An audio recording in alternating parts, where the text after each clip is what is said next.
জয় শিবধাম। এর আগে আসা হয়েছিল আপনার? আচ্ছা, তা মনের ইচ্ছা পূর্ণ হচ্ছে কিছু ধাম থেকে? কি কি মনের ইচ্ছা পূর্ণ হচ্ছে?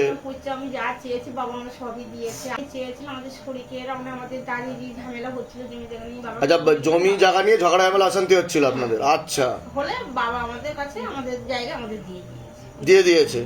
বাহ, তা কৃপা বুঝতে পারছেন। কোথা থেকে আসছেন? কোথা থেকে? আমরা বসিরহাট থেকে আসছি। বসিরহাট থেকে আসছেন। তা সকলের উদ্দেশ্যে কি বলতে চাইবেন? আজ যে এই এখানে আপনি আসলেন, ভক্তি করলেন, কৃপাও লাভ করছেন, তা এমন অনেকে রয়েছে যারা ভিডিও দেখে ভাবছে এগুলো আদৌ সত্য না, যে সকলের মনের ইচ্ছা পূর্ণ হয়ে যাচ্ছে, গেলেই মনের ইচ্ছা পূর্ণ হয়ে যাচ্ছে, আগে থেকে বলে দেওয়া হচ্ছে। তো তাদের উদ্দেশ্যে কি বলবেন আপনি? তাদের সঙ্গে বলবো যে আমি গিয়েছি, আমি খুব কৃপা পেয়েছি, তোমরাও যেতে পারো। ঠিক বলুন। জয় শিবধাম। প্রসাদ নিয়ে যাবেন, একটু ওয়েট করুন, আমাদের ভোগ নিবেদন করা হবে, কিছুক্ষণ পরে প্রসাদ গ্রহণ করে তারপর যাবেন, ঠিক আছে? ও এসেছিল বোধহয় অ্যাপয়েন্টমেন্ট। আচ্ছা, ঠিক আছে, ঠিক আছে, ভালো থাকেন, সুস্থ থাকেন। হ্যাঁ হ্যাঁ, দান পাত্রে দিয়ে দিন।